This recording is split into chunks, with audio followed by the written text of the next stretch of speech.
Okay, I'm waiting to read your chat. What are you grateful about? I'm waiting to read your chat. Okay, what are you grateful about? Before we start, I need us to take in and have an attitude of gratitude. I know so many things are happening. Others we are in control of, others we are not. But we still have a reason to be grateful. What are you grateful about? What are you grateful about? 1342.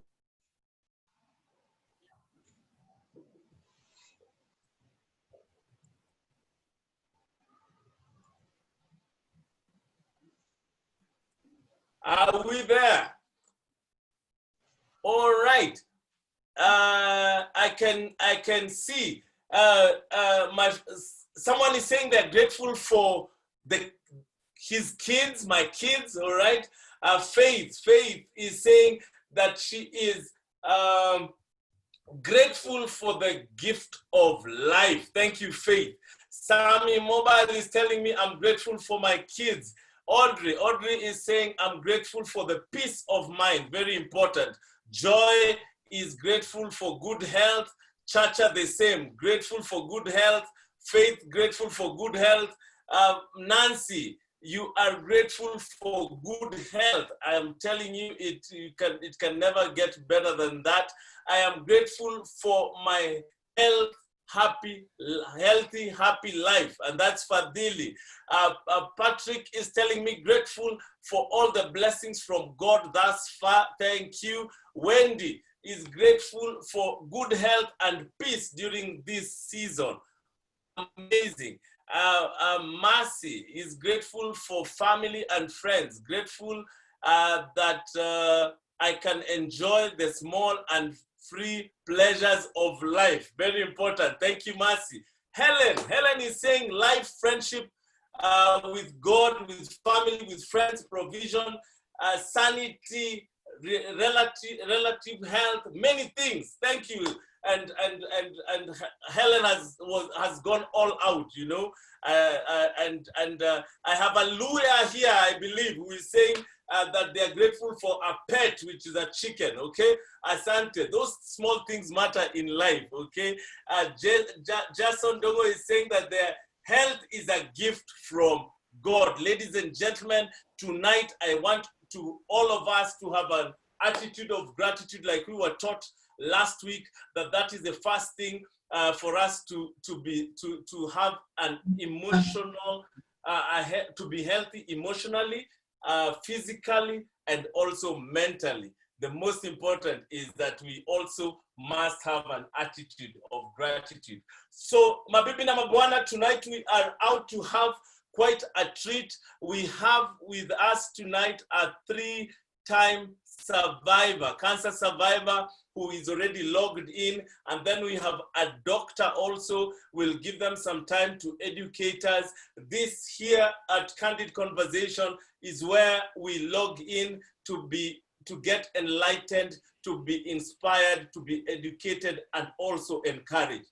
So thank you for logging in. You will not be disappointed. Thank you. This is our 5th episode, and we have 5 to go. So I want you to make a date with us every Wednesday, 7 p.m. to 8:30 p.m. And let's all be inspired. Let's all get educated, and let's all be encouraged. And so without taking too much of our time, because we want to respect time, and by 8:30, I can promise we will be done. It's not as long as you think, because it's gonna be great.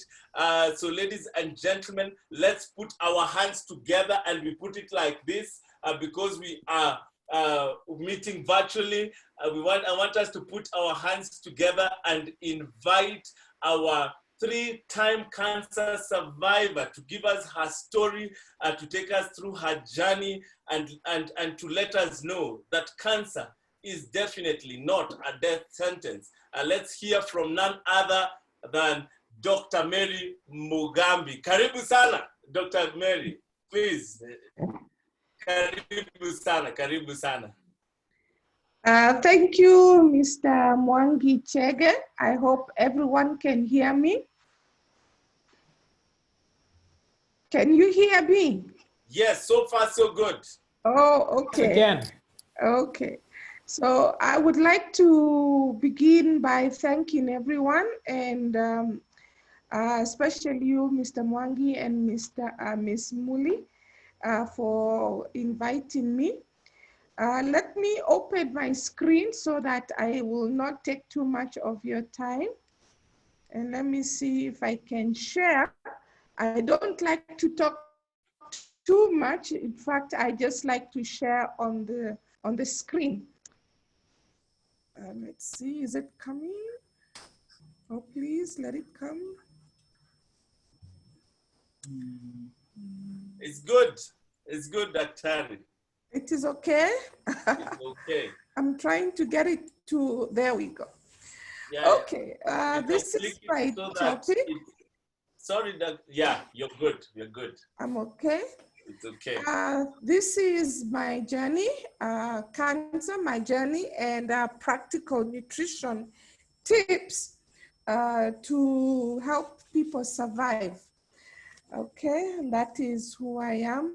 I am a lecturer at the Technical University of Kenya, and also I'm a radio host at the Health Talk Radio Africa. I want to show people my journey. This is me when I was diagnosed at March 2016. I put this picture here to show everybody that cancer affects not just you, the patient, but everybody around you. So this is my nice big bald head.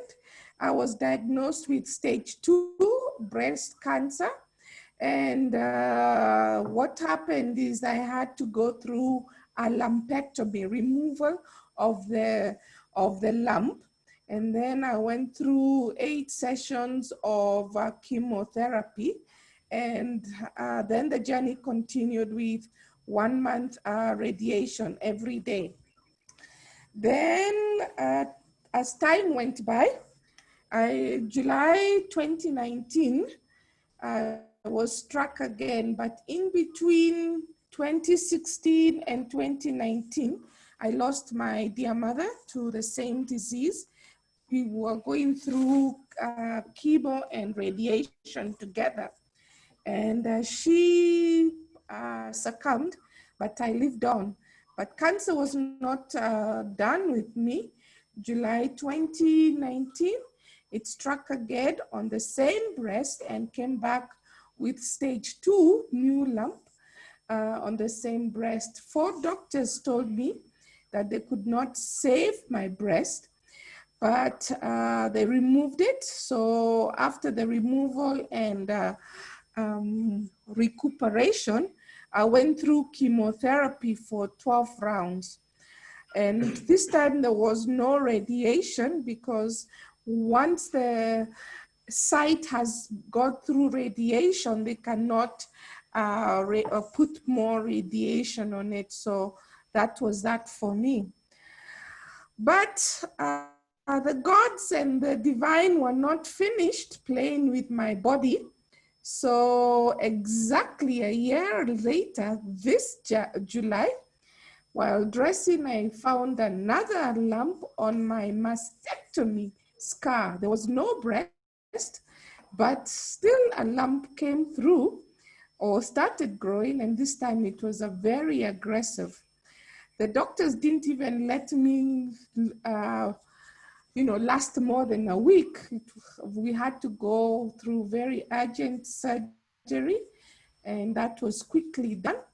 So as I am talking to you right now, I am currently recuperating and will know, I'm waiting to know if I will be going through chemotherapy in a few weeks. And this is my doctor as just a month ago, 30 days ago. So what has my journey taught me? My ultimate lesson to every person who has gone through this illness is serve the community. Stop looking for money, stop looking for success, just do what you can to the community. So in my journey now, I am an author, I am a radio host, and to help women who have gone through breast cancer, I just recently started making these breast prosthetics out of my own home in my living room. So this is my website. If any one of you would like to get a breast prosthesis. Other lessons that I have learned is life is too short. Life is too short. Make every day count. Use the few resources you have available. And what I think I would like you to take home today is that nutrition, the food that you eat every day, helps you, and it helped me be able to fight and survive cancer 3 times. Don't take it for granted. So let us look at this disease very briefly. I know 2 presentations ago you had a nutritionist, or we had a nutritionist. So I will just build on what she gave us, but really few facts over here. Cancer can be induced by viruses, radiation, tobacco, when you do not eat enough fruit or vegetables, excess alcohol, and diet. When you eat too much and you become obese, you are inviting cancer. But ultimately, no one knows the cause of cancer. The scientists to this day do not know why a cell, a normal body cell, becomes a cancerous cell, but we have these things that induce it to become a cancerous cell. So some basic facts about cancer. I want you to know that diet plays a key role in inducing cancer and in the treatment of cancer. So alcohol, when you have excess alcohol, you will see lots of cancers of the mouth, the throat, the liver, the colon. Actually, the list is very long. When you consume a lot of this food, such as smoked, preserved, or sooty grilled food, I tease them gentlemen in our country, those nyama choma joints are actually giving you cancer. Salted, pickled substances such as nitrates cause mutation in the body cells. And even the amount of oil and fat in the daily food that you consume increases incidences of cancers such as colon cancer.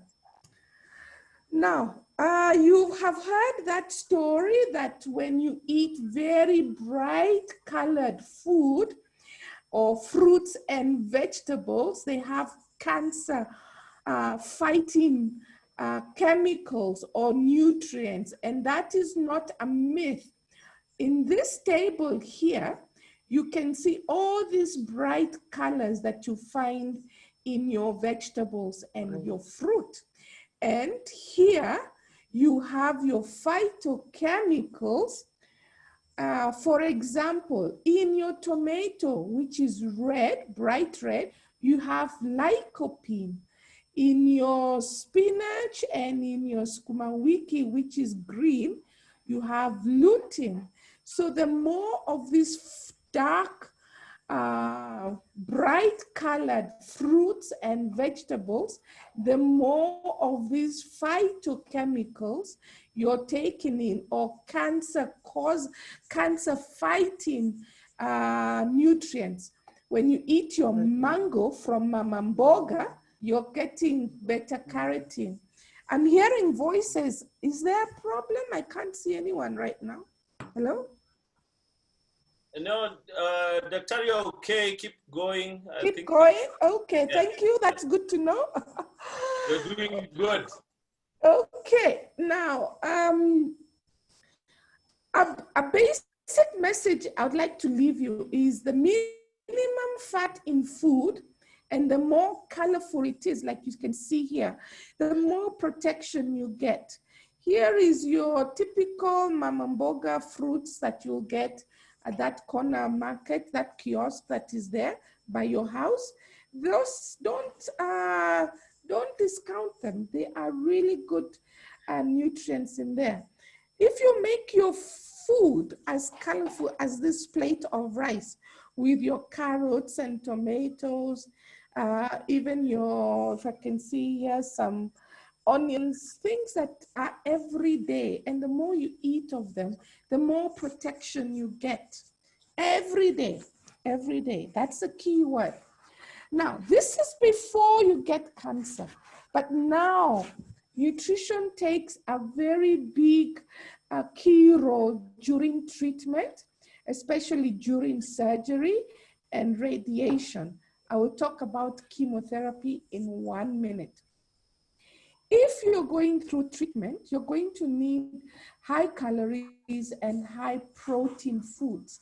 How do you do that? Don't take it for granted that you are able to eat 3 meals every day. For the cancer patient, it becomes mandatory to eat at least 3 meals and 3 snacks each day.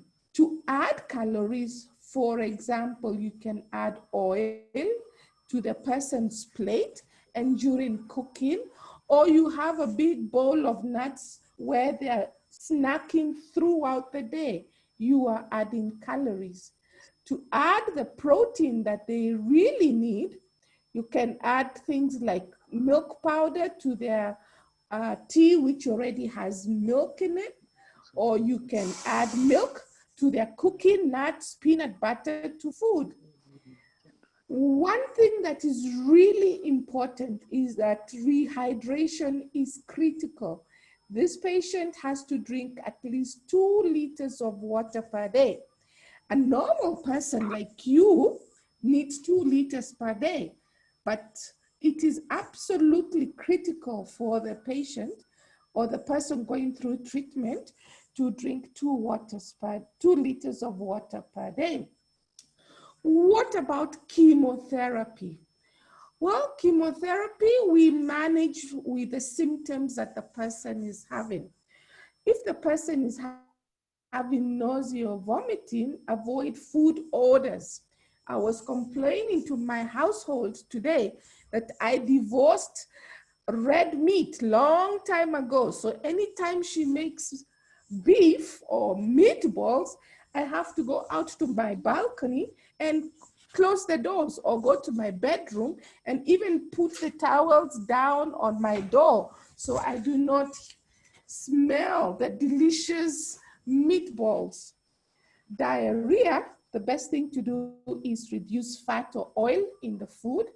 And if your person is having no appetite, please just give frequent snacks like we talked about. And those snacks have to be in addition to meals. Again, I cannot emphasize the importance of fluid.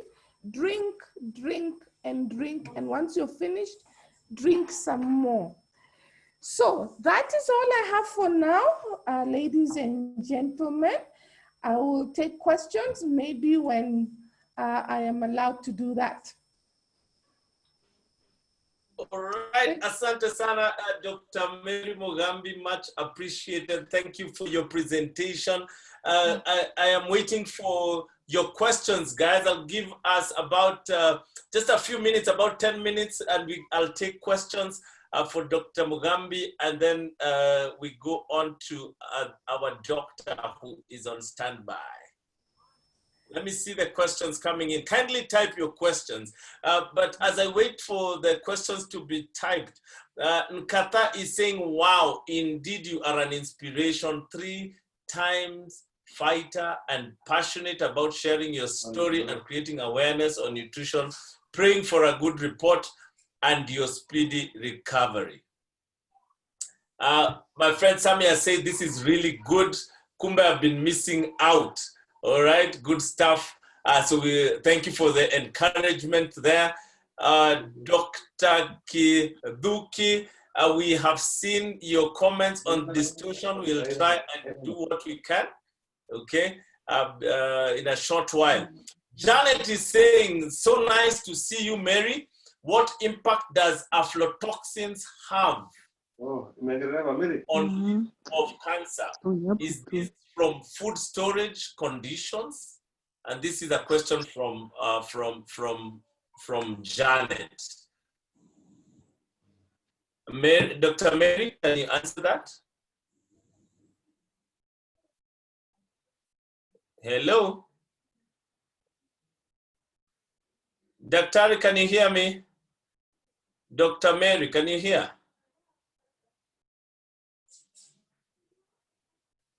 Hello? I think something happened. I don't know if Dr. Mary is there with us, but we'll know in a short time. Thank you, Janet, for that question.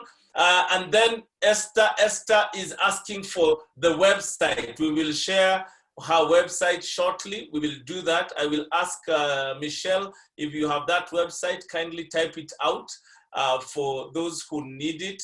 Everyone needs to mute if not talking. We are being directed there by Patrick. Thank you, Patrick. Kindly, if you're not talking, could you kindly put on mute? And that's why we are encouraging that you send your questions by typing on the chat, okay? Kindly, Magdalene is asking Dr. Mary, I hope she's still there. And Magdalene has a question she's asking. Let me see. Give examples of high calorie snacks. So we'll do that shortly. So thank you so very much. Let me find out if Dr. Mary is still here with us. Nakwambia, this is new to all of us. Kindly, guys, don't worry, cut us some slack. Technology has a way of failing people when you need it most, okay? So don't worry, we will take those questions shortly. Yeah, like we have said in all the other episodes, when something goes a little wrong because of technology, kindly just bear with us. I think Dr. Mary has been logged off. I know that she will log in shortly, and so I want us to go ahead, and I will be inviting our next guest speaker shortly. But I want to remind you, just like what Dr. Mary Mugambi has said, that it is important to eat right. For us here at Outburst, we use this platform to create awareness. We run a CSR campaign dubbed the Outburst Boot Cancer Challenge. And all we do is, from the research that we did, we realized that the most important thing is to eat right, to exercise or work out, for all of us, apart from none, go for cancer screening and to stay healthy. So that is what we are championing on, guys, and like you have heard from Dr. Mary herself, that what you eat is important. And then I saw on her slides and heard from her about obesity.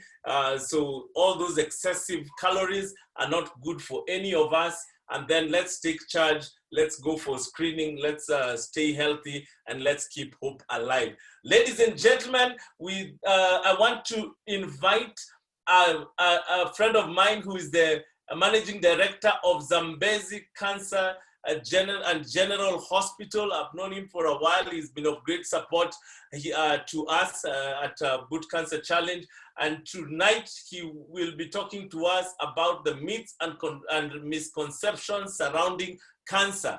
So put your hands together, like I said, like this, if you are on video, and let's invite Dr. Geoffrey Mutuma to kindly shed light to us on matters cancer and the myths and misconceptions.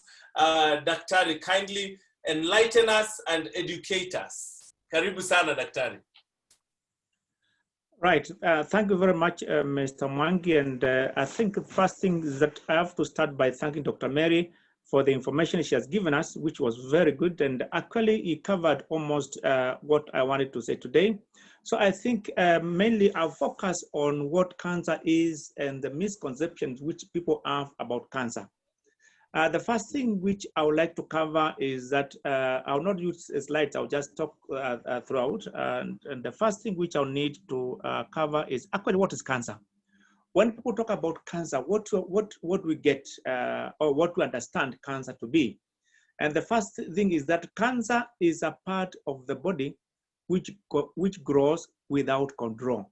So it's a normal body, normally when we have our bodies, our cells growing and we are going on with our normal lives, we don't feel anything and cancer starts like that. And I would like to start with the first misconception about cancer. The first misconception people have about cancer is that cancer is not painful. Cancer is not painful at all. People think that when they've got cancer, they've got pain, but cancer is not painful at all. And that's one of the problems which I have, especially with young people. When I tell them they've got cancer, they are healthy, they've got energy, and they're not feeling anything, they have no symptoms. Cancer stage 1, stage 2, and some of stage 3, there's no pain at all, and there's no signs and symptoms. And that's why we find that most of people who have got cancer, they come to see us. Actually, they come to see us stage 4. Cancer has signs and symptoms when it's stage 4. And most times, cancer signs and symptoms are non-specific. So you find that actually when you've got cancer, you are stage 4, you start losing weight, you start losing appetite. Some cancers are specific, you start losing blood and you start having no energy, generally fatigue, which is normal for people to have fatigue and to be tired for some time. So I find that cancer is not painful, and that's one of misconception which people have about cancer. The second thing is that people think that cancer is for elderly people. People think that, especially in Kenya, I found a real concept, especially people between the age of 18 and 40, maybe 35 and 40. People think that at that age, people cannot have cancer. And this is quite common, especially for people who come to see me and they've got cancer and they'll tell them they've got cancer, especially for the ladies who have got cancer of the breast. And of course, Mary has given us a very good analysis of what she has gone through as cancer of the breast. You find that when somebody has got cancer of the breast, this is mainly common with the ladies. If you have got a swelling, a lump in your breast, and it's not painful, and you don't feel anything about it. In fact, you discover it by luck, because actually people don't like examining their breast. Actually, they don't see the need of examining the breast, and they just find it by mistake when you are washing, and you touch and find that there's something not right in your breast, and you discover that there's a lump. So most of the people think that cancer is for elderly people. Cancer can affect anybody. And of course, in a minute, I'll go to specific cancers which affect people at a given age. And now, I want to concentrate the age between 20 and 40 years, because that's where people feel that we cannot have cancer. Cancer is either for elderly people. And of course, as we know that we've got cancers which are specific for children. So it means that somebody can have cancer at any time. And that's why we need to be actually on the lookout all the time. From the age, from the time you're born throughout, you need to look out for signs of cancers. And that's why the third misconception, people don't see the need of doing screening. And remember, there's a difference between screening and diagnosis. Screening is when you don't have any signs, you're not feeling anything, you just go to be checked. And that's what I found that actually the screening in Kenya has not been taken very seriously. I would like to go to details of cancers which are screenable so that you can know that screening is very important, and you need, if possible, to go for screening as frequently as possible. It depends first on your age, and also on your gender, because there are cancers which are common in women and cancers which are common in men, and I'll cover the cancers which you need to be screened, especially for women. So screening is very important, and most of us we don't take screening very seriously, and most of us go for diagnosis. You go for diagnosis when you have a sign and symptoms of cancer. Sign is actually what you see as a patient. Sign is what actually the doctor sees when he checks you, and symptoms is what you feel like the patient. And you might start feeling some symptoms which like cancer of the throat, even that we are not swallowing well, the food is being stuck somewhere, or cancer of the prostate, we are not passing urine well. Those are the signs of cancers. And when you got cancer, like cancer of the stomach, you start vomiting. And when you got cancer of the liver, even that you got a swelling somewhere. So when you go to the doctor, you have to tell a doctor something. Those are symptoms. And the science is what actually ask doctors when we look at you, what we'll be able to get you. So screening is very important. Let me go to a bit of details about the screening, which is very important, especially starting with women. Which cancers are screenable for women? The first cancer is cancer of the breast. And normally I advise the women that it's very important that they make sure that they screen themselves by doing what we call self-breast examination. And that had been seen to be the most effective way of doing the screening when you do the self-breast examination for the ladies, and you do it every month. And you can select a day when you can do your breast exam, because it's very important when you do the breast exam as a lady. And apart from that, of course, it's good to be examined by a doctor, especially if you find that there is a lump in your breast, or there's a breast, your breast has a swelling. I know there are some ladies who have got what we call lumpy breast. Lumpy breast is the fact that your breast have got so many swellings which are of equal size. When the lump which is of significant is when the one which is bigger than all other lumps which you find in your breast. And that's that's the way we normally screen for the cancer of the breast. So the cancer of the breast, what we emphasize is mainly self-breast examination for the ladies. And then, of course, the mammogram. And the mammogram, we normally advise for ladies about 35 years. Mammogram is actually one of the most important way of screening cancer of the breast. The other cancers in women is actually cancer of the cervix. This is a cancer which actually can be completely eradicated if we do the pap smear, especially if we do pap smear every 2 years, if you're between 18 years and 50, and after 50 years, you do after every 4 years. It means that you need to be done pap smear as routinely as possible, especially when you don't have any symptoms, especially for the ladies who have got no symptoms. It's good to be screened cancer of the cervix. And that's we do it by doing the pap smear, which is the recommended method of screening for cancer of the cervix. Now, the other cancer which is normally be screened is cancer of the colon. We normally do it by doing something called occult blood. We check if there's blood which is passing in your stool, which you cannot be able to see. For occult blood, we normally do cancer of both cancer of the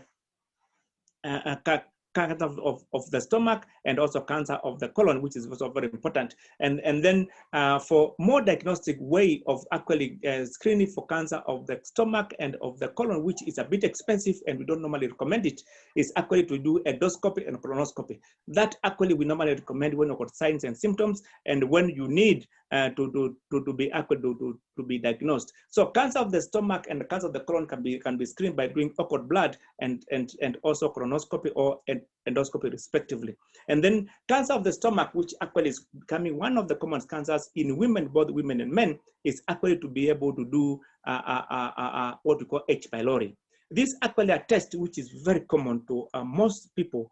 And H pylori, I think, is one of the causes or the risk factors of cancer of the stomach. Remember what Dr. Mary said.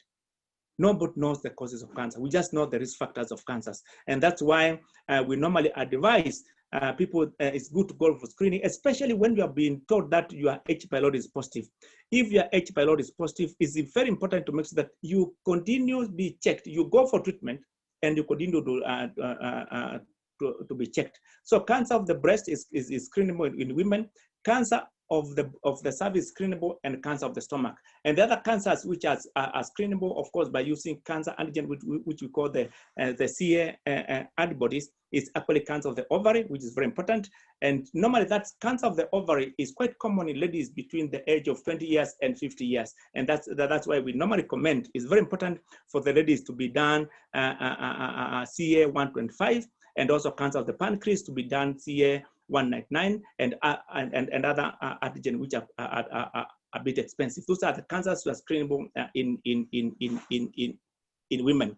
In men, the cancer which is very need to be screenable is cancer of the prostate, which is we do PSA, and of course most men nowadays they actually know the importance of doing the screening for cancer of the prostate, which is also very important. They're very common. Of course, cancer of the prostate, the most common is cancers in men in Kenya and all over the world. Of course, I've talked about cancer of the stomach, which is so common in men, and most of the cancers, especially for men, the only cancer can screen quite effective for men is cancer of the prostate. The rest of the cancers is the stomach and colon, which I've talked about in women. So screening is normally very important, and there are some cancers which are not screenable, which is actually also very important, especially cancer of the brain, which is becoming very common, especially nowadays in women. And that one is difficult to screen it because screening method is a method which is accessible to everybody and is very cheap. And screening for cancer of the brain, you need to do CT scan, and that we don't normally recommend. The same way, of course, a cancer of esophagus, which is difficult to screen, and of course very expensive to be screened. So one of the myths people think is that cancer is painful, and the cancer is common in young age, and then the screening part. So those are the issues which are normally very important. These are mainly the misconception, which is actually quite common. The other one, which is actually very common, and I think Dr. Mary had covered it, is that cancer is treatable and cancer is curable, irrespective of the stage. Because most people think that cancer is not treatable, especially when you are told that you are cancer stage 4. And most of patients, especially the patient who come to see us, up to this time, they come at stage 4. Like all the patients have in my hospital now, in South Sea, they are all in stage 4. And we have treated patients with stage 4 and they have gone home and they remain cancer-free. So cancer is treatable irrespective of the stage. So even if you've got cancer and you are told by a doctor that is stage 4, you don't need to worry because it's treatable. The only thing which is a fact is that the cure rate of the cancers at stage 4 is lower than the cure rate at cancer at stage 1 and stage 2. And I think Dr. Mary gave a very good example that she was diagnosed when she was cancer stage 2. When cancer stage 2, the treatment is normally very easy and most of the times is curable. But the only thing is that I think for her, the cancer came back again in the same breast. So, and that's also very important. So the misconception or the myth that cancer is a death sentence is not right, because cancer is treatable and cancer is curable irrespective of the stage. So those are the few of the myths which we normally have. And the other thing which is also very important, and I think Dr. Mary covered it very well, is that actually food has got a very major part to play in our cancer, both cancer prevention and when we are being treated, which is very important. So people think that, especially, I talked about this some few years ago, especially she talked about meat, especially roasted meat or meat with meat which actually which has got black spots, which she talked about in details. And that's why you find that cancer is common, because cancer is common in Kenya. And remember, when we talk about cancer or diseases, we don't look at individuals, we look at community.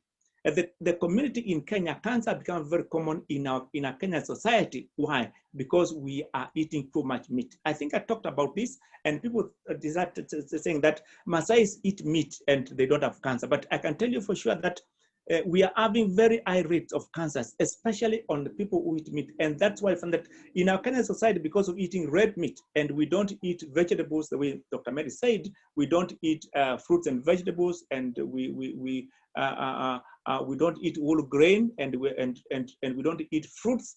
You find that actually our cancer rates as a community has become very high. And that's why when we started research in cancer and looking at cancer, started, I'm talking about 20 years ago, 30 years ago, cancer was there, but very rare. But now we are finding that it's rising, is becoming very, very, very common, and also becoming very common in young age. Why? It's because we have left, or we have stopped eating the traditional African food, and now we are eating Western type of food, which is refined food. And refined food has got a problem when it comes to actually instances and also prevalence of cancer. That's why we find that cancer will continue rising in Kenya. What we need to do is to see how can we be able to control it. And what's very important about cancer, it will have right information, because what we have is myths. It is traditional beliefs, and also the misconception about cancer, which actually until we address them, because I've seen so many people come to for treatment, and when they are told that their cancer is stage 4, they say, Dr. Miak, I don't want to be treated. I know I cannot make it. And also another myth about treatment, which I have to add on, is actually chemotherapy makes somebody die. I've seen that quite common. People say that, my friend, me, I don't want to be given chemotherapy because chemotherapy makes people do badly and makes people die and with cancer, and that's a myth or misconception. With cancer, you have no choice. You just be given chemotherapy and given radiotherapy and also be done surgery, because cancer treatment, it has go into three stages. The first one is the surgery. Second one is chemotherapy. Third one is radiotherapy, and they follow like that. And it depends, of course, which stage the cancer is. So those are the few of misconceptions and myths which actually people have about cancer, and I think I've covered most of them. Thank you very much.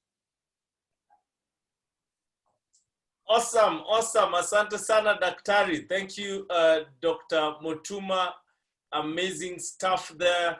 I want to invite guys to ask questions. I saw someone panic about H. pylori there.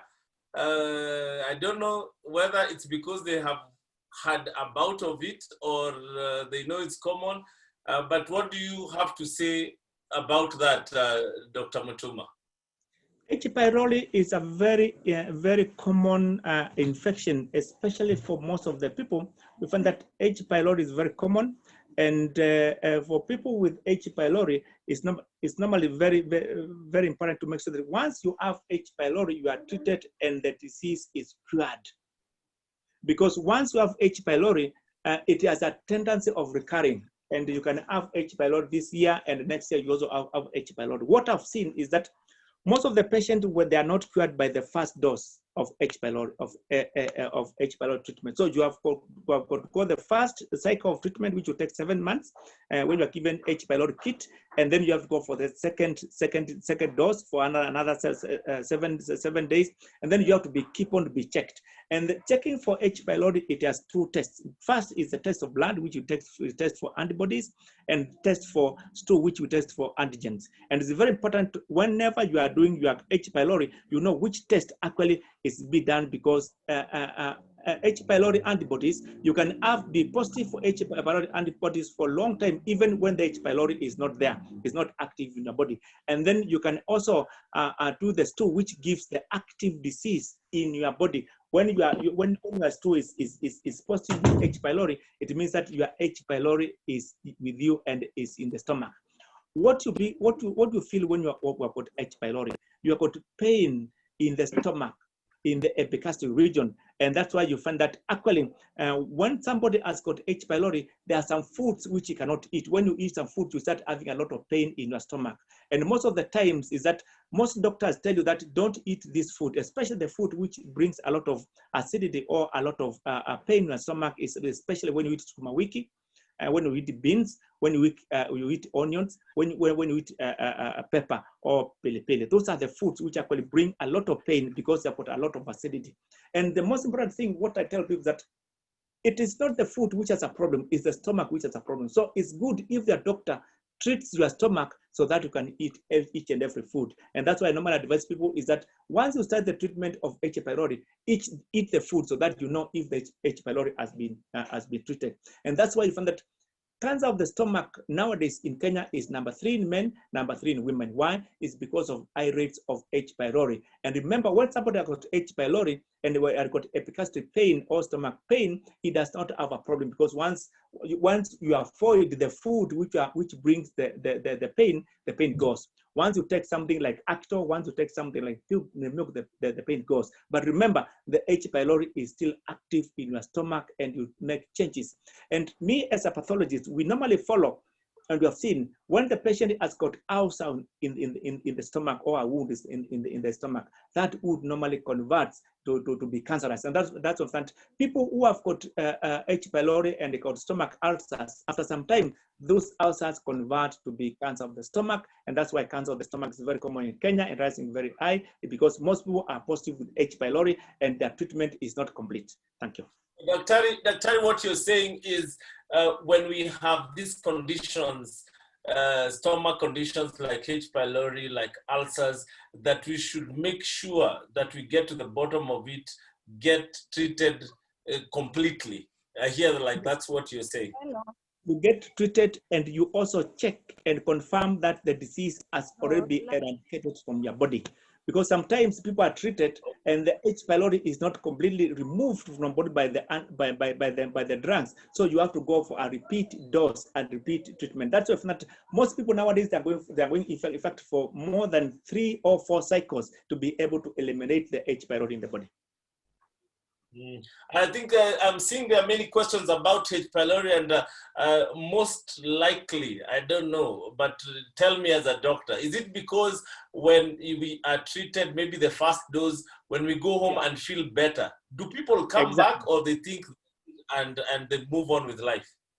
Exactly, that's what happens. You find that some people, when they are treated for the first cycle, they feel a bit better, and then they go, and then after 1 month, you find that actually the H. pylori is still there. Remember, H. pylori it is actually in the stomach wall, and it's not easy to eliminate it very fast, and that's why you find that the H. pylori kit or the ISO kit which people are given, sometimes when you are given, you are treated, and then the disease comes back again.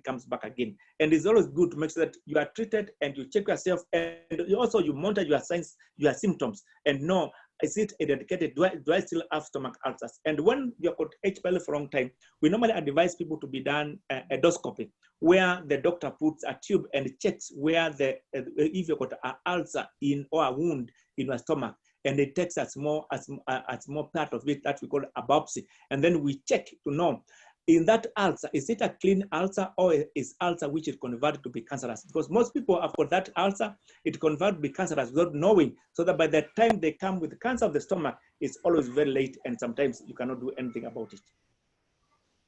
Awesome, Daktari. For a few people who had issues with H. pylori, I see Elsie. Elsie had many questions on H. pylori there, but I think you have tackled them nicely.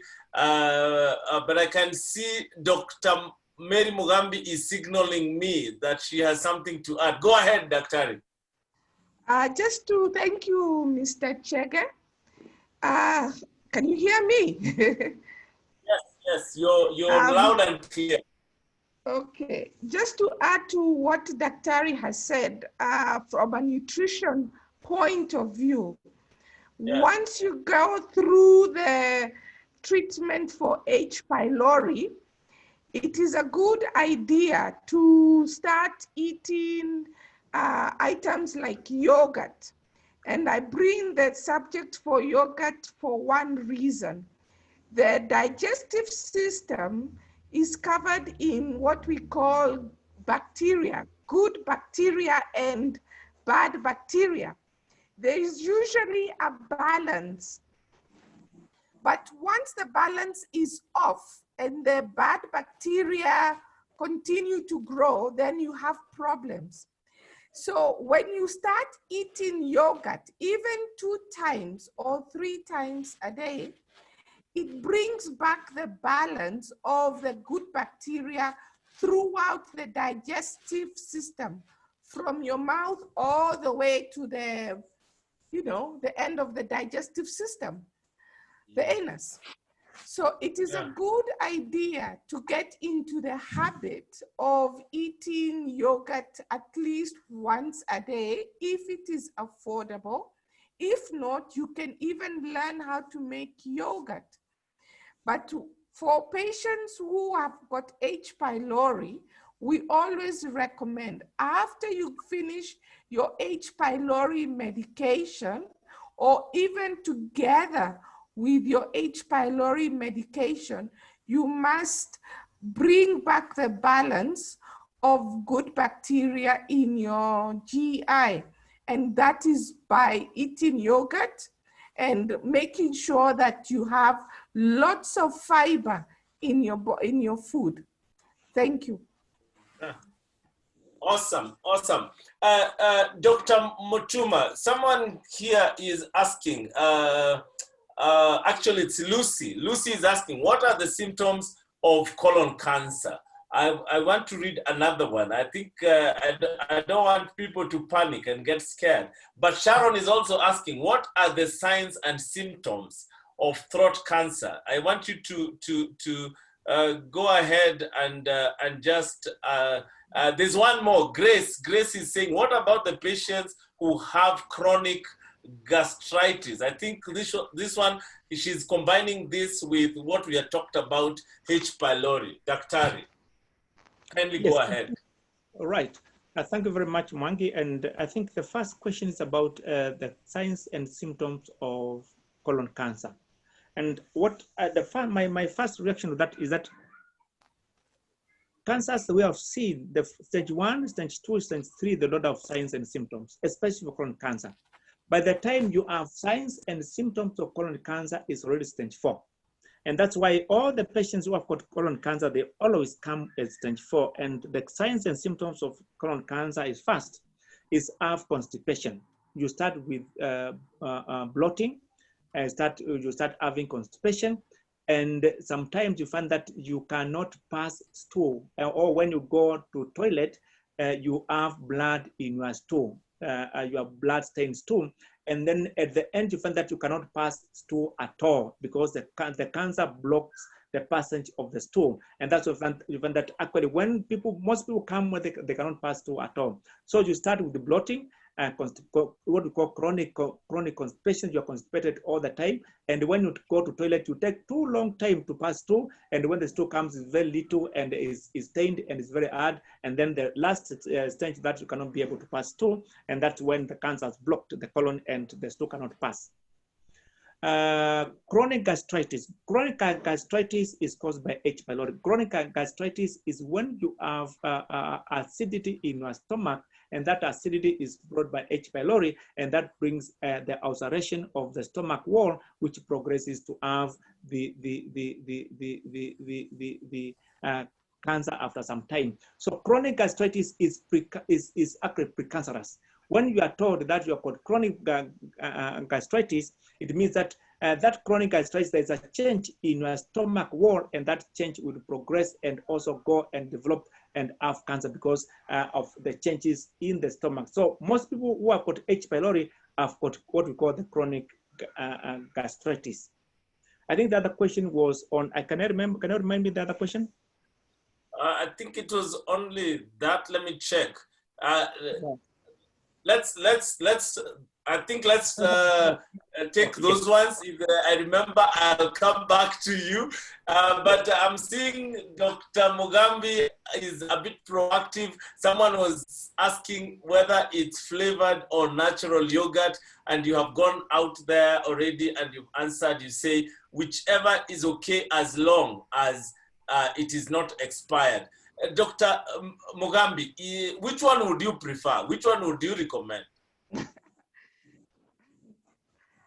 To tell you the truth, everybody, I do not buy yogurt. I learned how to make yogurt. And so in my household, we have freshly made yogurt every 2 days.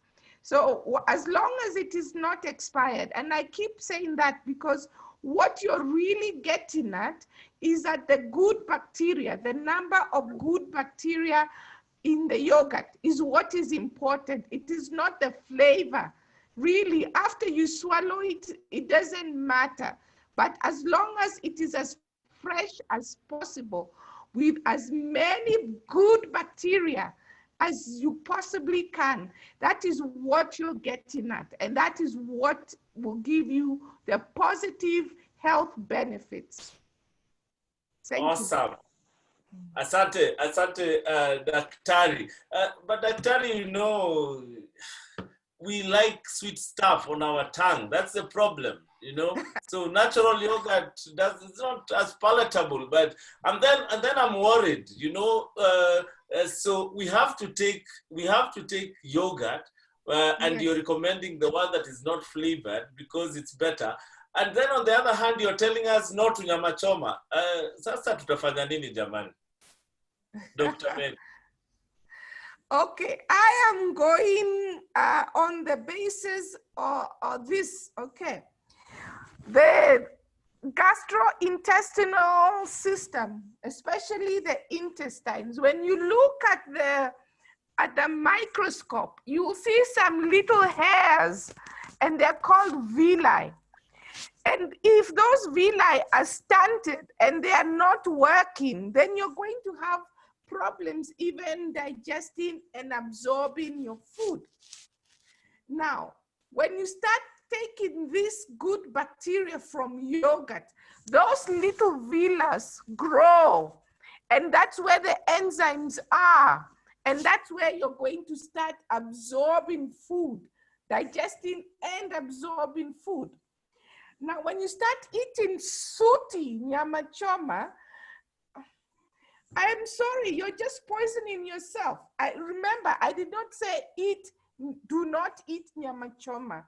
Eat in moderation and sparingly. I didn't say overeat. And a good dietitian will never tell a patient, don't eat. They will say reduce or eat in moderation or eat on very special occasions. Okay? And don't eat the very burnt stuff. Yeah. Thank you so much, Dr. Mary, for the lifeline. I was getting worried and anxious now, but we will reduce. I actually also noticed when you're talking about alcohol, you use the word excess. So you're telling people, you know, just reduce on these things. Life is about, one of my teachers told me, everything in moderation, kila kitu kwa kiasi. And I believe it is so. Let me encourage someone and say that Franco is telling me he's streaming live from Kigali, Rwanda. Asante sana Franco for streaming from Kigali. Wow, I did not know we have blown off the roof like that. Judith Oduge Otieno is saying, thanks Mwangi for organizing this informative and encouraging session. Asante Dr. Mugambi and Dr. Mutuma. Someone is saying, thank you, Dr. Mutuma, for giving hope to the cancer patients. Most of them get stressed upon diagnosis and become hopeless. I really liked Dr. Mutuma when you said that cancer is treatable and curable, because most of the time we think that cancer is a death sentence. Now we know that it is not. Judy Dhuku says, thank you, Dr. Mutuma, and thank you, Dr. Mugambi. I'm learning a lot.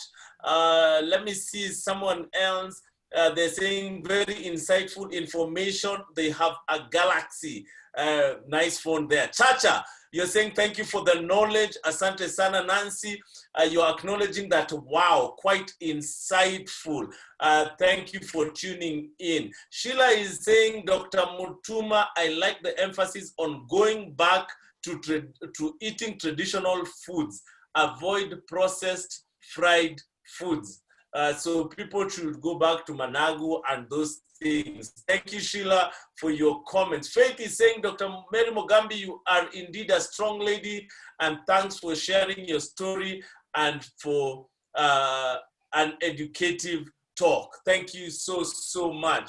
Now, ladies and gentlemen, I want to remind all of us that the reason we do this is to create awareness, to also keep hope alive, because, you know, and especially in this season we are in, cancer is already a pandemic, and then we come here hit by COVID-19. Sometimes most people can lose hope, and so this platform is one of those platforms where we come in here, we have a bit of fun, we spread positivity, we keep hope alive and encourage each other. Like I have said before, I say it again, we are in this together. we have to come out together. And so thank you, Dr. Mary Mugambi, for encouraging us. And thank you for always tuning in, you know, and listening on and giving us your remarks together with Dr. Mutuma. I'm so grateful. So I noticed, Dr. Mary Mugambi, you said that life is too short. Make every day count. And you know why I noticed is because our tagline at Outburst is make it count. So you say life is too short, make every day count. Let me ask a candid question, Dr. Mary Mugambi.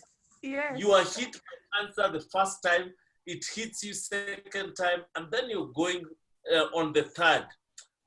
What has kept you going? What has kept you going?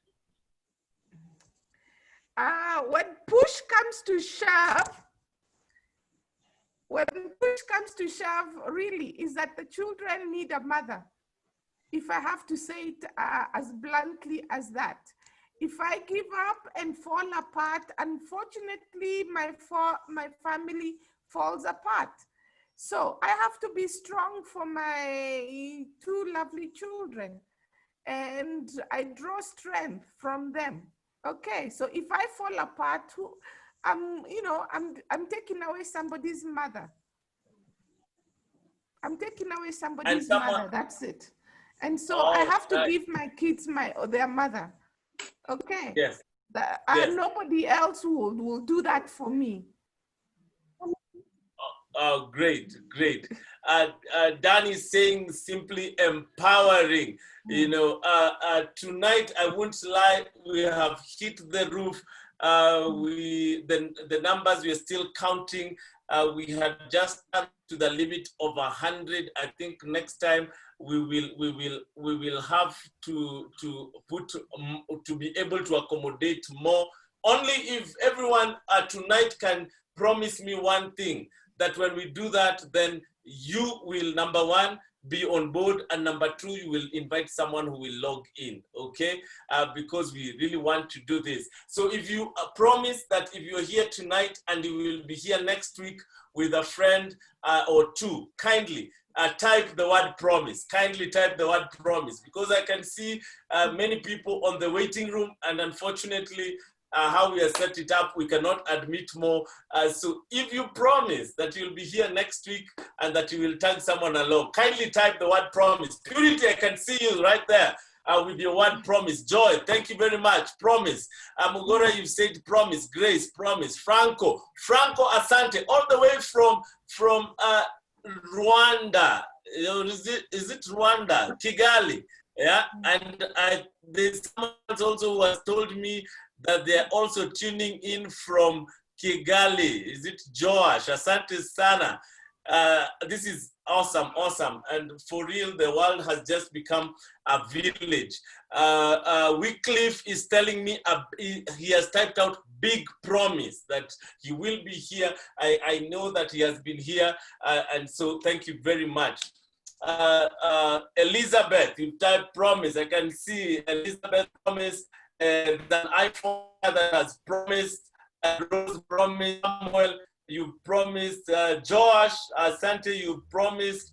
And so next time, I think we will just have to make room for you and your loved ones and your friends. SK is saying promise. Violet promise. Edwin promise. Promising to me, and Dr. Mary, you have also typed promise.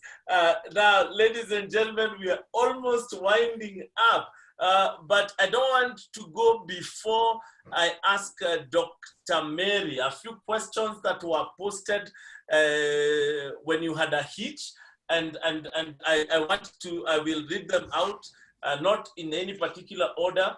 But someone asked, what's your comment on pesticides in the food chain or drug residues, e.g. dairy products? That's one, just to note it down. Then someone else is asking you to give us pointers regarding ingesting safe food, okay? How, and this comes from how food is grown here in Kenya. So kindly give us some tips there. Someone else is asking, give us examples of high-calorie snacks. Give us example of high-calorie snacks. And okay, you have to guide me on the number of questions. Let me answer the first two. Three. So let's start with the pesticides. Okay, the pesticides and weed killers, unfortunately, yes, they do, they are carcinogenic. And I have to emphasize here, and perhaps Dr. Mutuma can say something. It's how much you are exposed to and how much you consume over a long period of time. Just, and I want to say this is not my expertise. It's actually more from reading and researching. So things like, especially the agriculture profession, people who are exposed to benzene and over a long period of time. How long is debatable?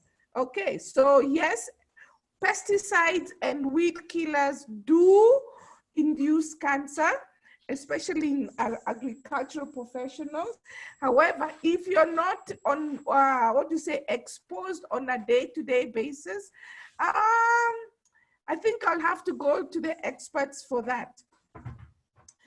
Someone asked about aflotoxin. Again, it's how much you take and how much over what time. Aflotoxins, again, when taken, for those who don't know, aflotoxin is a fungus. If you don't dry your maize, if you live in the rural areas and you don't dry your maize well and you consume it, it could have some fungus. That, the symptoms can vary, and Dr. Mutuma can come in, and they vary from vomiting, diarrhea, an upset GI.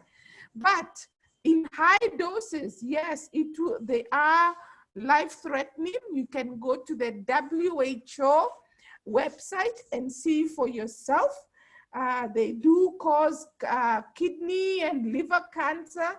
They do affect your liver. They can even cause birth defects. So be careful where you get your maize in our society. I always say go to a reputable place. Okay, next question, Mr. Chege. I think the last one. Give us examples of high-calorie snacks. Calories. In other words, fuel for the body. Okay, do you want healthy, high-calorie snacks, or do you want non-healthy calorie snacks? Non-healthy calorie snacks. Go to your kiosk, get your soda, get your KDF, get your mandazi. Get the picture? Get your sweets. Those are high calories.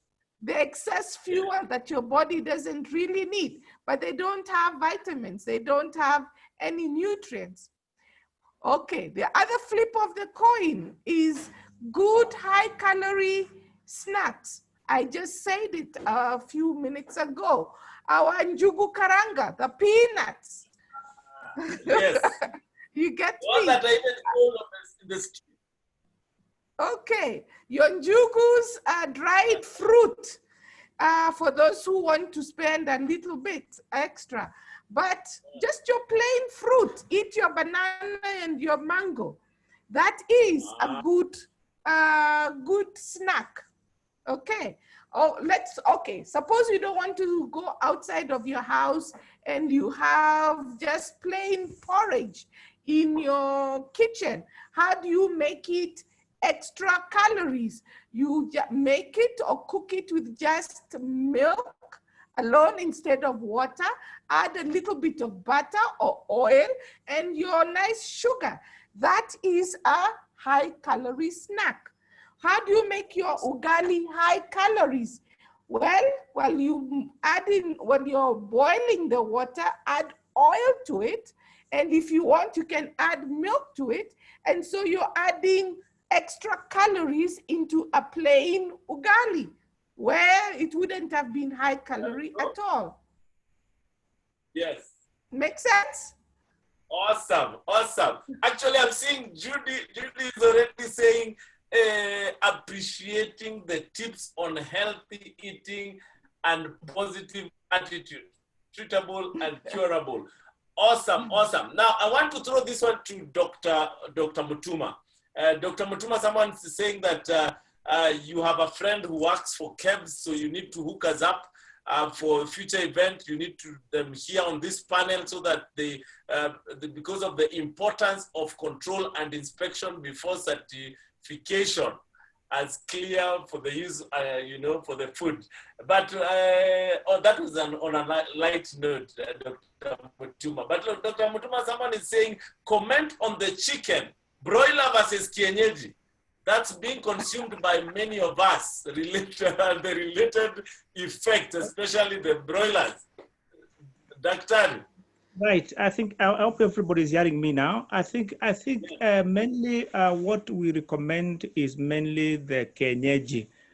Because the broilers, remember the broilers have been given a lot of antibiotics and a lot of hormones to grow very fast. And again, they have been what we call not really genetically modified, but there's a bit of genetically modification of the chicken, which is actually broilers. And the kienyeji, they grow naturally. Remember, I said that we need to go back to our natural food, which actually kienyeji falls there. So I think broilers are not very good. And I think when we talk about genetic modification of the food, that is a lot. And that one I don't want to touch a lot, because most of the food which we are eating now, even the tomatoes, the potatoes, name it, most of the food has got at least been modified. It's not actually quite traditional type of food which we used to have.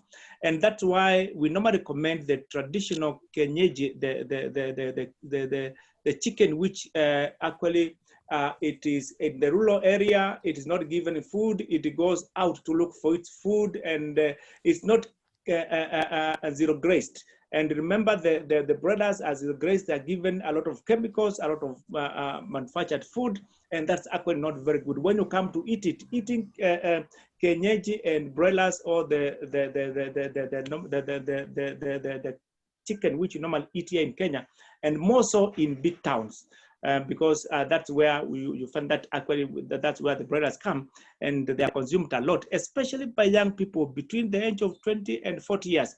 They consume a lot of that chicken, and that's where you find that most people actually, the cancers go up, because remember this chicken is given refined food. The chicken itself is given refined food because it comes from the machine. And then also they're given a lot of antibiotics because they get sick more frequently than the kienyeji one. So by the time you have your chicken in your plate, you have got a combination of so many chemicals there. And that chemicals are the ones which are actually affecting us. So I normally don't recommend the broilers. And also, I think this is a bit real when we speak about milk, the milk which everybody takes, in the tea. If you look at where that milk has come from, the cow which actually has produced that milk, if you look at it, is that you find that actually that milk is actually not pure, because it has chemicals, it has got antibiotics, it has got the sprays which the cow was sprayed because of the ticks and all that combination. That's often that when we talk about the food chain in Kenya, more to be particular, the food chain has really changed. And you cannot be able to do much about the food chain, because you cannot be able to grow each and every food which you need to consume. So the only thing which actually I normally tell people that health is your responsibility. Health is not the responsibility of your government. It's not the responsibility of anybody but yourself and your family. So you take care of the food chain of your family. If you can be able to grow your own sukuma wiki, you can be able to grow your own vegetables. You can be able to have your own chicken, which is kienyeji. That's be better. But given the way we live and the life we live in, sometimes it's almost impossible. So we have to see how we can be able to do when we have taken all this food. And that comes to a huge topic of detoxification. Detoxification is removing the toxins from your body. Whatever you have eaten today, since morning. Most of it, in fact, most of it, almost 90%, you don't know where it came from, and the chemicals it ate before it came to your body. So you need to do detoxification, which you can do either naturally, or you can use detoxification formula, which are also very important. And the detoxification is very important for everybody, especially to do detoxification every year, or you can do it every month, depending on how you are. The most important and the most powerful detoxifier is water. You take a lot of water so that you clean the way the water cleans our clothes.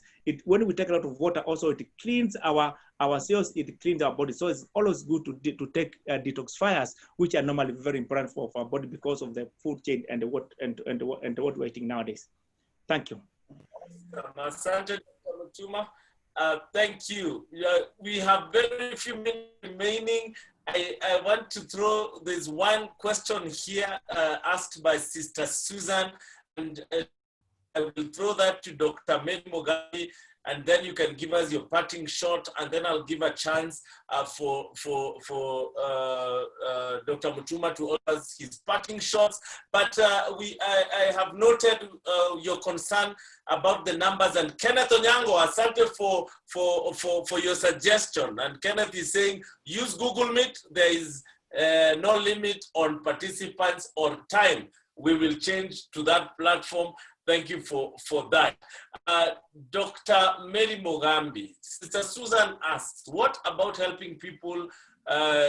She wants you to help people know about supplements, because many people use a lot of money for supplements when people have cancer. How true is the use of supplements? Dr. Mugambi. The use of supplements, if you are having cancer, it is justified. Use of supplements is justified for people whose nutritional requirements increase exponentially. And one of the conditions that requires supplements is cancer. Okay. That said, that does not mean that, just hold on. Hey, you guys, I'm in a meeting. That does not mean that the person who is taking supplements should not eat a healthy diet. First and foremost is eating as healthy as you can, as much as possible. Then, after you've eaten, for example, your supper, you will take a multivitamin and mineral. That is one form of supplement. Another form of supplement is for people who are not able to eat enough. Then we give what we call complete nutrition supplements. All right?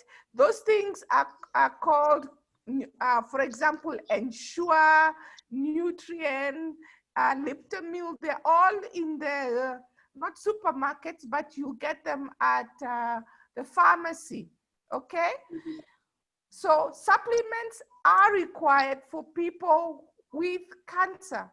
If you do not have a condition that increases your nutritional requirements, then you're wasting money, all right? If you have to take a supplement, make sure, one, you get your doctor's advice and your nutritionist's advice, and make sure that you take it with food, not on an empty stomach. Thank you. Awesome, awesome. I think the last question to Dr. Mutuma. I don't want to skip it because someone has said, please advise. So let me read it as it is. So I went to for an endoscopy. I went and I was told I need to stop taking milk products, okay, lactose intolerant, and no sign of ulcers. The issue still persisted 2 years down the line. Now I'm currently on H Pylori treatment, but the doctor says I need to go for an endoscopy if this fails. Please advise, Dr. Right. Thank you very much for that. And before I answer that question, I think I want to pick where Dr. Mary has left about supplements and cancer patients. I think I've seen, especially in my hospital where we treat a lot of patients with cancer, we have seen patients who take supplements and they're on treatment of cancer, they survive very well. The survival rates, in fact, I've seen that for the last 2 years, we had been giving our patients supplements during cancer treatment. In fact, they tolerate the cancer well and they do very well. So I normally advise supplements for people who have got cancer, and normally I also advise for supplements if you can afford it, and more so for detoxification or removing toxins from your body, because there are some supplements that are very good for that. And also supplements are also good for the children who are growing up. So the supplements are normally very important when we are sick and we are not sick, especially for those who have got chronic diseases like diabetes, like hypertension, like arthritis, like chronic obstructive airway diseases. Those people need to be given supplement to be able to assist them on their treatment. Now, let us come to endoscopy. Endoscopy is actually very important, and there are two ways of examining our gastrointestinal tract, that is the GIT. First is endoscopy. You want to check the esophagus and the stomach. And then there's colonoscopy, where you want to check the colon, how it is. So for somebody who is having a problem of H pylori, or a problem of eating and there's some food which is not good for him or for her, it's always good to be done endoscopy, because remember, when you've got issues of food or issues of your GIT or gastrointestinal tract, it's good to be checked. And that's why we normally advise people to be done endoscopy and also to be done colonoscopy, especially if you've got constipation which is not going. It's very important to be checked. So for that one, it's advisable to be done endoscopy, because endoscopy, it has two advantages. The first one is that the doctor sees your stomach or your intestine the way it is. And the second one, he can take a biopsy. He can remove a small piece of tissue from your stomach of your colon, and then he takes it out to be examined and to be confirmed what it is. So it is normally very important. The doctor can see it, and also it can be seen under the microscope to be seen where the problem is. So endoscopy, I normally recommend, especially if you've got any problem in your GIT tract. Asante. Asante sana. Ladies and gentlemen, it has been a fantastic night with our two doctors, Dr. Mary Mugambi and Dr. Geoffrey Motuma. What a night. Thank you so much for your participation. I want to just take time to thank you guys for joining in. I also want to thank the crew at Outburst who are behind the scenes for making this possible. I want to thank all those people who have supported us through this journey. This has been our 5th episode of Candid Conversation, courtesy Outburst Limited and the Outburst Boot Cancer Challenge. A big thank you to the people who have tuned in from Rwanda. I can see Uganda. Asante sana. I'm going to find their names. But Franco, who has told me in Kigali, says, thanks, Daktari. I was waiting on you to comment on homegrown foods such as sukuma can grow on gunias, you know, and nyanya and dania on small spaces, and a crib chicken. Then you can completely monitor your food. So there you go. We can do those kitchen gardens and things like that. Remember, ladies and gentlemen, that your health is your responsibility, like Daktari has put it. I also want to, I also have noted the advice, someone with an iPhone has said, kindly rope in cabs. And I know Grace has told us next time, get MOH.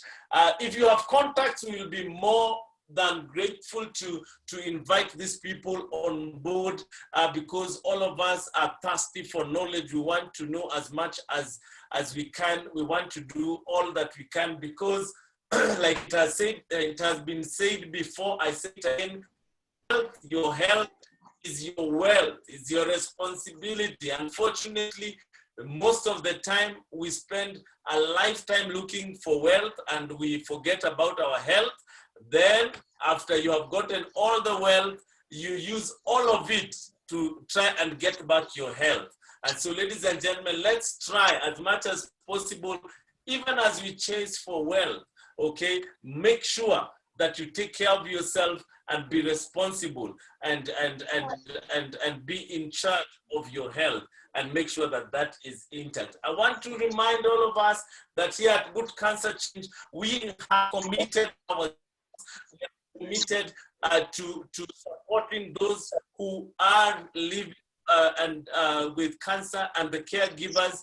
We have been in the past 4 years supporting the hospice in the Gio, which is a place I would recommend that people go and visit after COVID, of course. And so, ladies and gentlemen, we have a pay bill if you would want to give, because that's one of the things that we do. You're not giving to Outburst, although you're using our pay bill, we will channel it to the Gio. We do that quarterly. And our till number is right there, 750-822. If you kindly would want to give, whatever you will give, it will go to support those people who are fighting cancer.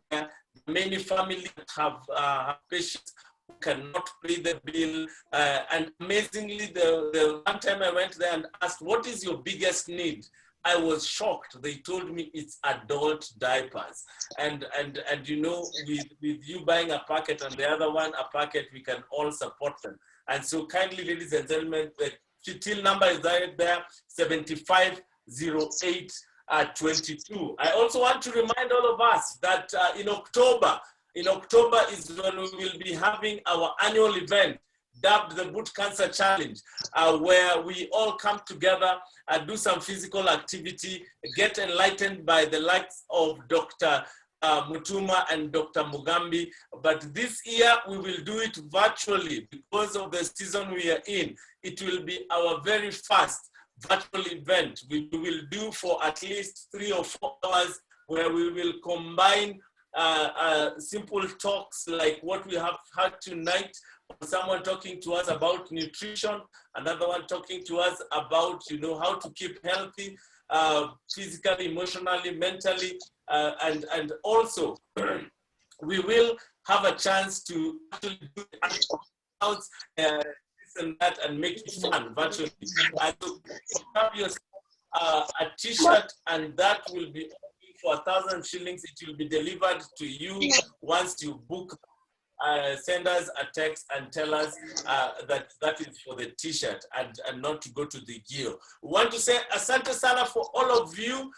Sheila Ngatia, I can see you're saying, please invite Ministry of Agriculture. How are they helping to educate farmers on pesticides, herbicides, dry maize safely, use the antibiotics in broilers, etc., etc. The food chain needs to be will certainly do that. Ladies and gentlemen, I want to say thank you for taking time. Thank you. Remember, this is a family thing. You can log in anytime. Remember to bring in your loved ones with you. Remember, next week, we will send you the login details. Keep your promise. Let's double the numbers, triple the numbers. Let's help people out there. But parting shot, Dr. Mutuma, give us your parting shot. What is your advice in this COVID season? Your parting shot. I think my advice during this time of COVID, we need also to remember that we have the people who have had chronic diseases like hypertension, diabetes, and cancer. I think that during this COVID time, I think those people have been sidelined, and we are seeing so many people coming very late with diabetes and hypertension and also with cancer. I think most of us, we have got swallowed by the COVID-19 and we forgot about the disease which we had before the COVID and the disease which will continue after the COVID, and the care of that patient, it needs to be actually emphasized or overemphasized, especially during this time. And there's some fear of these people coming to the hospital because they think the hospital they'll get the COVID there. But my encouragement is that those patients, they need to continue coming for their treatment. They need to continue taking their drugs. They need to continue coming to the hospital to be checked. And that is actually quite important. For the cancer, remember the most important thing of cancer, it is screening, not treatment. In October next month, we'll be doing a lot of screening for cancer. So for those who want to be screened for cancer, they can visit us anytime. And of course, for us, we screen cancer all the time. But mainly in October, we encourage people to be screened because it's actually a cancer month in October. We normally give a lot of discounts for those who want to be screened. The only time we screen for free, it is in February when we do our cancer walk. It's only time we screen for free in February, but in October and other time, we just give people discounts. For those who are in organized groups, although nowadays that's very difficult, we have not done it since the onset of COVID, because we normally go to churches, we normally go to the families, we normally go to any organized group, and we screen them there, what we call health promotion at your workplace or at your family place or at your church. But that one, we are not doing it now. We are just encouraging people to come for screening one by one during this time, that is September and also October. Asante sana.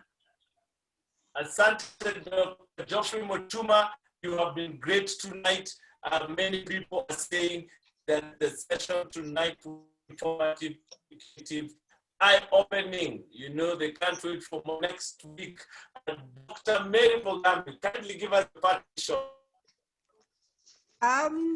My parting shot is very simple. The body that you're carrying right now, the body that you're listening to right now, depends on the food that you're eating. Have you been eating well? It's, you know, the body that you have, if you don't feed your body well, don't expect it to be healthy. Don't expect to be able to fight disease easily. If you eat badly, you have a bad body. If you eat healthy, you're going to have a healthy body. There's no two way about it, all right? And it's not expensive to eat healthy. Your regular sukuma wiki, your mama mboga has got pretty much all the nutrients that you need. You just need to make sure you get enough. That's all I can really tell you, all right? Regard to cancer, nutrition, the food that you're eating every day, before cancer, during treatment, and after treatment, nutrition support will promote a positive outcome. You'll survive better, you'll recover better, and you go through chemo, radiation better, and you come through it, okay? There's no two way about it. I'll leave you with these words. Think of when you pass through a construction site and you look and you find that they are building the building with poor cement that is not settling well. What are you going to do? Are you going to enter that building? You're going to avoid it. So the question is, why do you treat your body? Why do you expect your body to be healthy when you're not using strong cement for your body? Thank you. Thank you. Thank you. Asante sana, Dr. Mugam. Thank you so much, Dr. Mutuma. It has been an awesome, awesome night. And my parting shot is my view. Eat right, work out, go for cancer screening, stay healthy. My tip is that use your birthday as that day to give yourself a treat. Checked. The only thing you can ever do, the best thing you can ever do for yourself. It has been an awesome night. Next week, kindly tune in. We will be having the journey of a caregiver. And I promise it's hard to get people to speak, but we have a few gentlemen who will be coming next week to talk to us about what they went through emotionally mentally, and their advice to us can be here next week. And then lastly, in case you need the recording, remember to follow us on our social media platform, Outburst Limited, on all platforms. But most importantly, you can get it on the YouTube, and our channel is Outburst Limited. I want to say thank you very much. Life is too short. Make every day count. Bless you. Have a wonderful time. Take care of yourself. Take responsibility for your health. And I promise, as you do that, I wish you all the best, that wealth will follow you. Good night. This is from your host, your moderator, Mwangi Chege from Outburst Limited. God bless you. Take care. Thank you. Thank you.